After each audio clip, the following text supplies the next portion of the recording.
중졸 검정고시 과학과목 2017년도 이외로 돌아온 김지영이라고 합니다.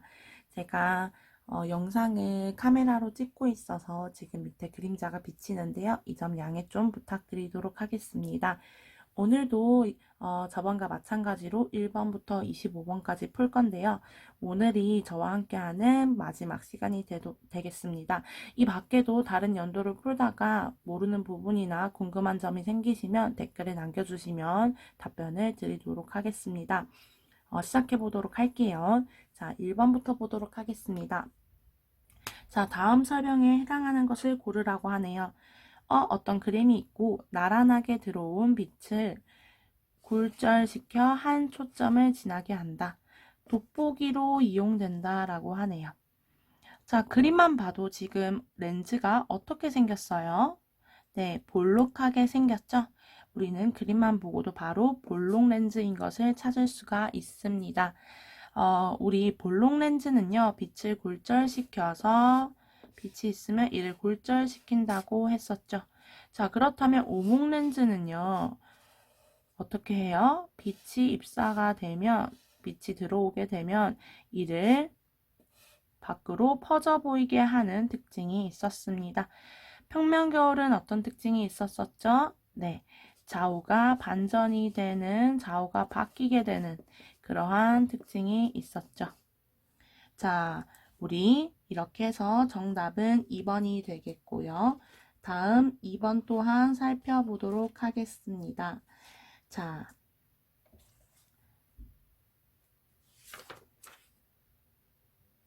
네, 그 다음에, 마지막으로, 지금 프리즘에 대해서 살펴보지 않았죠? 네, 프리즘은요, 빛을 분산시키는 도구입니다. 빛을 분산시키는 도구입니다.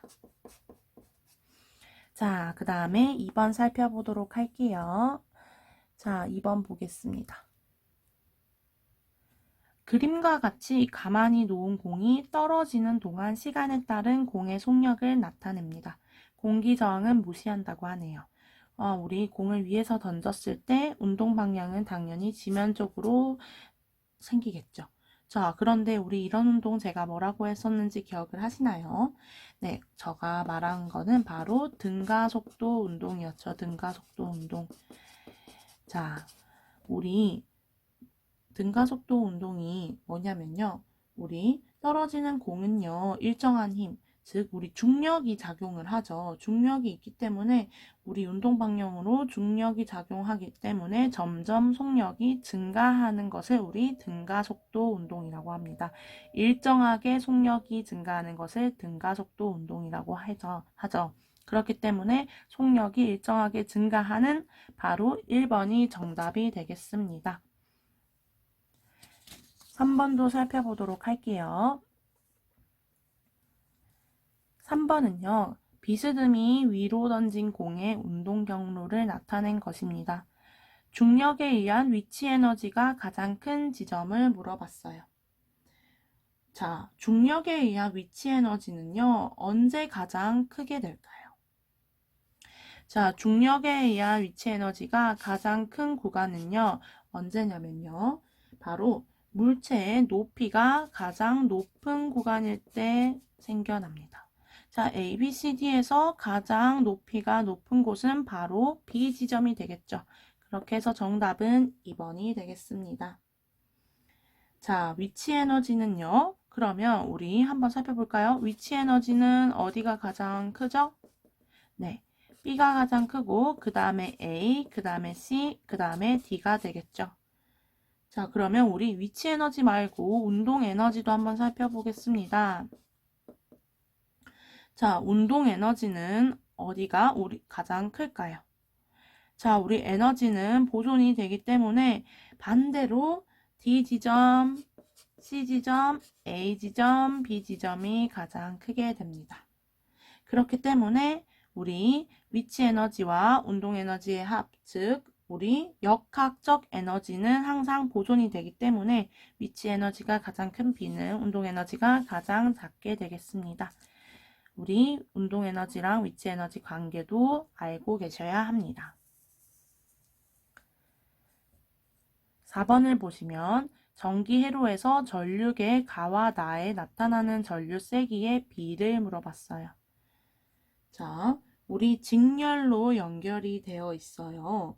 직렬로 연결된 도선의 모든 부분은요, 전하량이 어때요? 네, 모두 같습니다. 우리 전하량이 모두 같아요. 그렇기 때문에 가와 나의 전류의 세기는요, 바로 1대1 같기 때문에 1대1로 세기가 나타나게 됩니다. 자, 5번도 보도록 하겠습니다.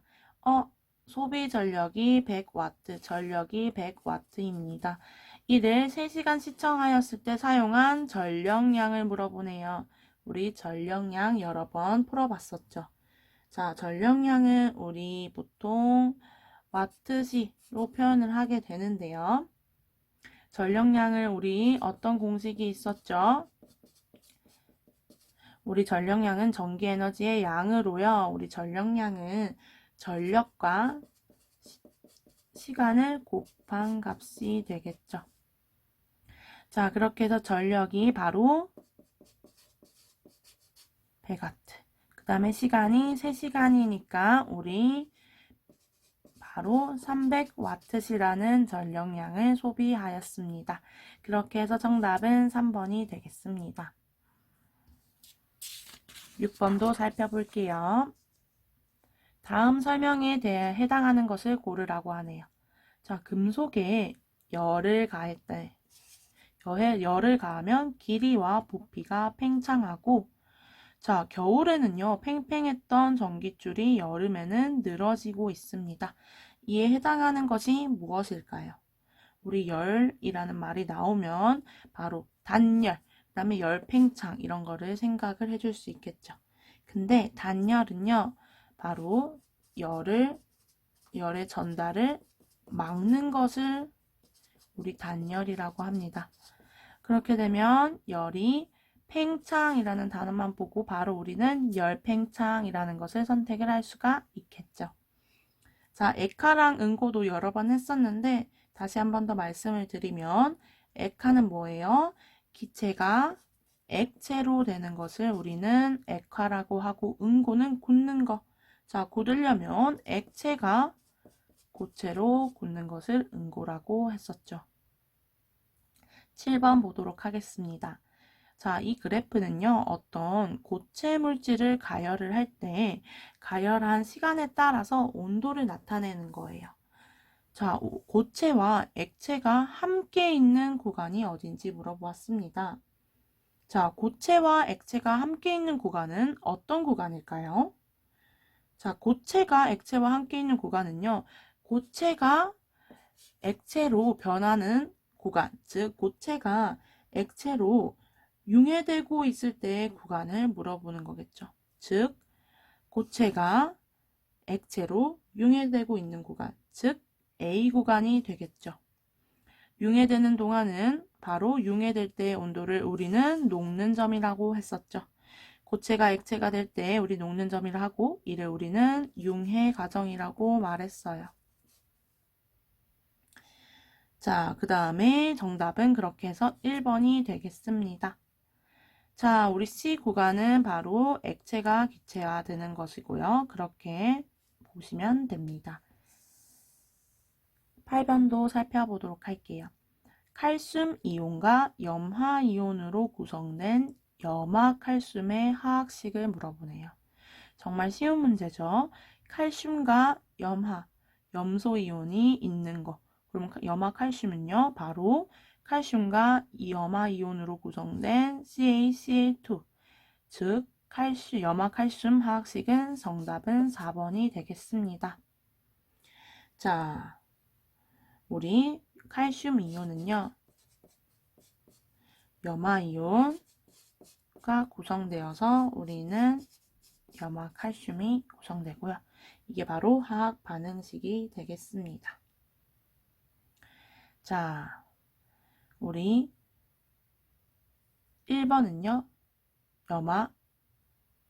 염화은이 되고요. 그 다음에 2번은 수산화 나트륨, 3번은 염화 나트륨이라고 할 수가 있겠죠. 자, 9번은요. 서로 잘 섞이지 않는 혼합물을 분별 깔때기를 사용해서 분리할 때 이용되는 물질의 특성은 무엇일까요? 자, 우리 잘 섞이지 않는 혼합물을 이용을 했어요. 잘 섞이지 않으면 어떤 차이가 있죠? 네, 밀도 차이가 존재하겠죠. 자, 그래서 우리 분별 깔때기를 이용을 하면 이렇게 해서 위에는 밀도가 더 적은 거, 그 다음 밑에는 밀도가 더 큰 게 위치하게 되고, 이를 조절해서 이 밑에 있는 액체를 여기다가 보내는 게 되겠죠. 그렇게 해서 정답은 1번이 되겠습니다. 자, 우리 밀도 차이를 이용하는 거는 분별 깔때기가 되고요. 우리 저번에 기억하실지 모르겠습니다. 우리 걸음 같은 거, 우리 걸음망, 그 다음에 걸음종이 이용했던 거 기억하시나요? 그건 바로 용해도 차이를 이용한 분리가 되겠습니다. 나머지는 여러 번 했으니까 객관식 살펴보지 않고 바로 10번으로 넘어가도록 할게요. 다음은 물질 변화의 예시를 보여주었어요. 기읍과 니은에 대한 설명으로 옳지 않은 것을 물어보았습니다. 사과를 4조각으로 나누었대요. 자, 여기서 궁금한 거는 기읍과 니은이 화학적 변화인지 물리적 변화인지 궁금한 거예요. 우리 복습하겠습니다. 물리 변화랑 화학 변화는 어떤 차이가 있었어요? 네, 물리 변화는요, 성질이 변한다고 했나요? 성질이 변하지 않습니다. 화학 변화는 성질이 변하고요. 물리 변화는 성질이 변하지 않고, 우리 모양이나 그런 것들이 변하는 것을 우리는 물리 변화라고 했습니다. 자, 기획을 사과 4조각으로 나누었어요. 성질 변했나요? 근데 사과라는 점은 변하지 않았어요. 우리 모양만 변하였죠. 그렇기 때문에 기획은 물리 변화 맞습니다. 자, 기획에서 원자의 종류가 달라졌나요? 아니요. 원자의 종류가 달라지는 것은 바로 화학 변화죠. 아이고야, 죄송합니다. 원자의 종류가 달라지는 것은요, 우리 화학 변화입니다. 그렇기 때문에 정답은 2번이 되겠는데요. 나머지 3, 4번도 살펴볼게요. 사과의 표면이 갈색으로 변했습니다. 즉 성질이 변했죠. 우리 사과의 표면이 갈색으로 변하는 것은 화학 변화라고 여러 번 했었습니다. 자, 니은 정답이고요. 니은 옳은 문장이고요. 자, 니은에서 새로운 물질이 만들어졌다. 네, 새로운 물질이 만들어지는 것이 바로 화학 변화죠. 맞는 문장입니다. 그렇게 해서 정답은 2번이 되겠습니다. 11번도 살펴보도록 할게요. 그래프는 마그네슘이 연소할 때 반응한 마그네슘과 산소의 질량을 나타낸 것입니다. 반응한 마그네슘과 산소의 질량비를 물어보았네요. 그러면 우리는 그래프를 보고 바로 질량비를 찾을 수가 있어요.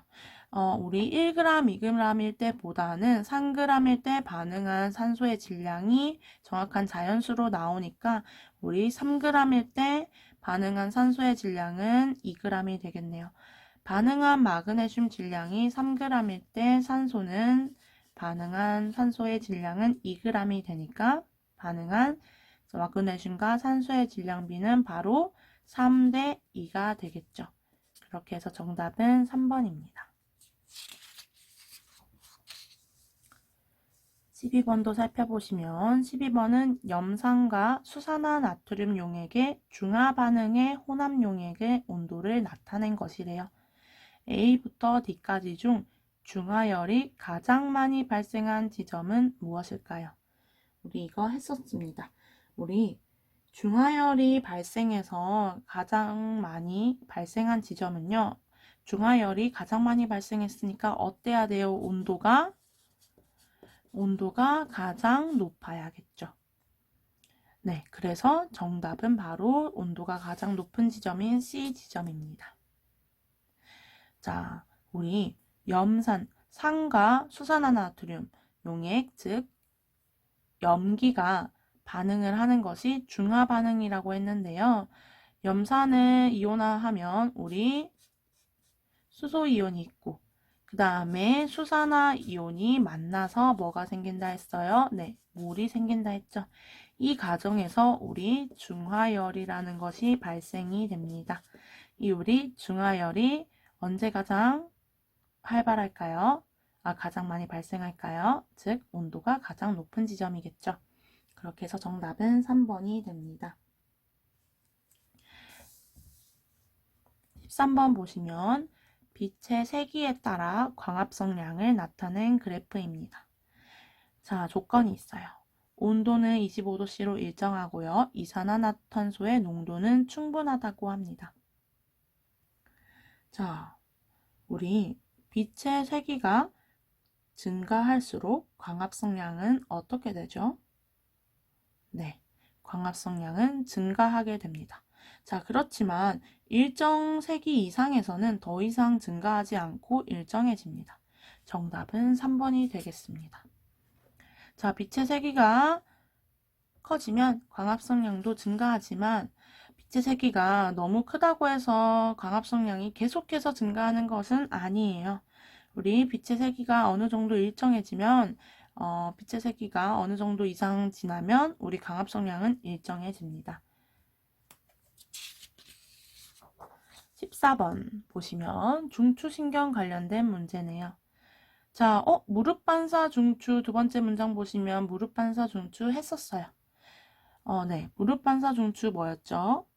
네, 바로 척수입니다. 척수는요, 등뼈인 척추 속에서 들어있는 신경세포 다발입니다. 척추 힌트 얻어서 우리 척수인 거 찾을 수가 있습니다. 무릎 반사하면 척수인 거 기억을 해주시고요. 우리 간내도 해봤었는데 우리 간내는 제가 뭐라 했었어요? 체온과 체액의 농도를 유지를 조절합니다.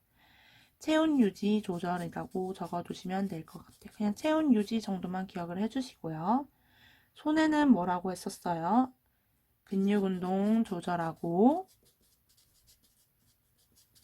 자, 그 다음에 몸의 평형을 조절하지만 우리 근육 운동 조절만 기억을 해주시면 됩니다. 자, 중간내는 처음 나오는 개념인데 중간내는 안구 운동을 하는 중추입니다. 자, 15번 보시면 이번에는 사람의 내분비샘을 나타낸 것입니다. 티록신을 분비하는 갑상샘은 어디일까요? 자, 티록신은 갑상샘에서 분비되는 호르몬으로 제가 어떤 특징이 있다 했죠? 네, 세포호흡을 촉진하는 특징이 있다 했죠. 세포호흡은 뭐라고 했었어요? 영양소를 산소와 반응시켜서 물과 에너지 그리고 이산화탄소를 만드는 것을 세포호흡이라고 했었습니다. 우리 이러한 세포호흡을 촉진하는 티록신은 갑상샘에서 분비가 되는데요. 갑상샘은 어디 있냐면요. 바로 우리 목에 있습니다. 자, 정답은 B번이 되겠습니다. 자, 그래서 우리 갑상샘에 문제가 있으면 목이 부어오르거나 그런 특징을 지니고 있죠. 자, A는요, 우리 뇌하수체라고 부르는데요. 뇌하수체라고 부릅니다.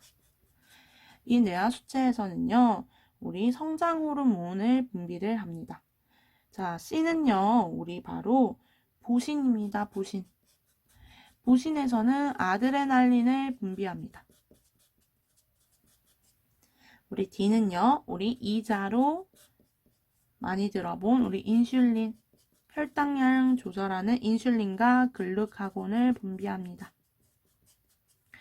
이런 거 다 기억을 못 하시더라도 우리 몇 가지는 기억을 해두셔야 합니다. 우리 어디가 어딘지 정확한 명칭은 기억이 안 나더라도 우리 이런 게 있었지라고는 알아두시면 좋을 것 같아요.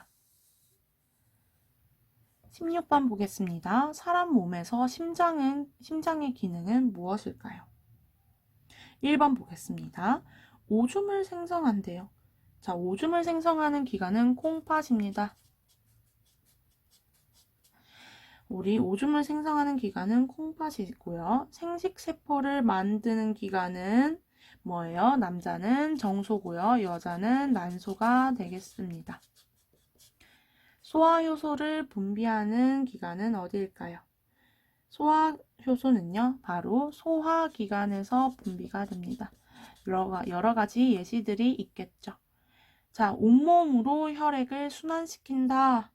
자, 온몸으로 혈액을 순환시키는 장소는 바로 심장입니다. 자, 그래서 우리 어떻게 썼어요? 심장은요, 오심방, 좌심실, 오심실로 나눠져 있고, 심방에서는 어땠어요? 우리 혈액이 밖으로 빠져나가고, 심실은 우리 혈액이 들어오기로 했었죠. 기억을 해두셔야 하고요. 17번 살펴보겠습니다. 자, 생식 방법 또 나왔어요. 우리 생식 방법은 여러 번 했으니까 귀에 닳도록 들은 것 같은데, 생식 방법은 크게 무성생식과 유성생식이 있다 했는데, 무성생식과 유성생식이 있다 했어요. 무성생식에는 우리 4가지 알려드렸습니다. 분열법, 그 다음에 출하법, 그 다음에 포자생식, 그 다음에 영양생식이 있었어요. 자, 우리 문제 봅시다. 아메바와 같이 단세포 생물이 2개의 세포로 분열하여 각각 새로운 개체가 된다 했어요. 그런 걸 뭐라 했었죠, 제가? 네. 분열. 우리 분열이라는 단어만 봐도 바로 분열법을 선택을 할 수가 있어야 합니다. 자, 출하법은 우리 어떤 돌기같이 이런 혹 같은 게 생겨서 이게 떨어져서 새로운 개체가 되는 것을 바로 출하법이라 했었고, 그 다음에 우리 이렇게 포자생식과 그 다음에 영양생식 또한 알아둬야 하겠죠.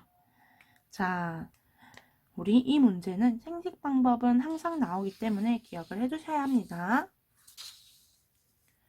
18번도 살펴보시면 지구상의 생물을 5가지의 개로 구분하여 나타낸 것이래요. 버섯과 곰팡이가 속하는 개는 어디일까요?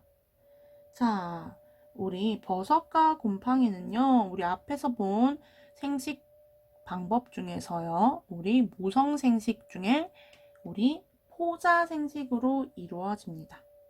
자, 포자로 번식하는 버섯과 곰팡이는요, 어디에 속할까요? 바로 균계에 속합니다. 네, 이거는 우리 상식적으로 알아둬야 하는 문제겠죠. 19번 보시면 우리 정말 여러 번 나왔어요. 흙 속에 물과 무기양분을 흡수하는 식물기관은 어디일까요?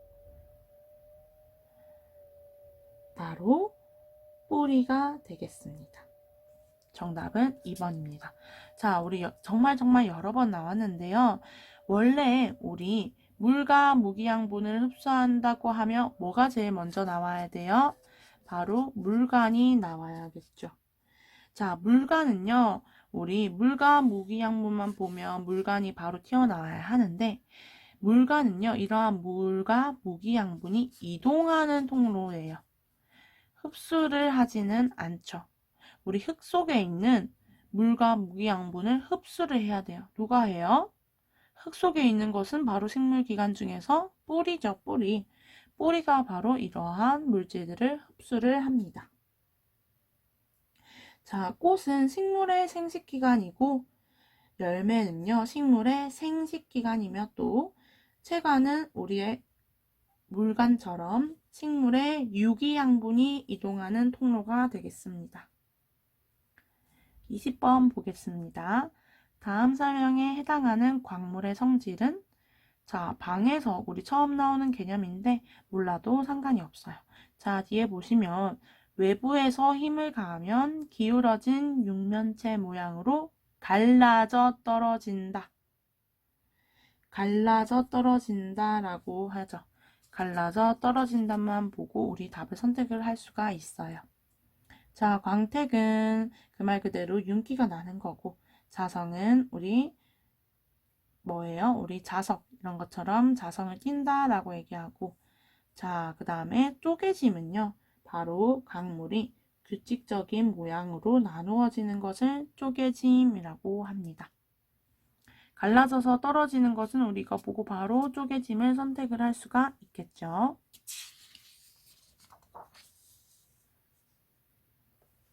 다음번 21번 보도록 할게요. 자, 그림은 어느 해수에 녹아있는 염류의 성분비를 나타낸 것입니다. 가에 해당하는 염류예요. 자, 바다에 녹아있는 염류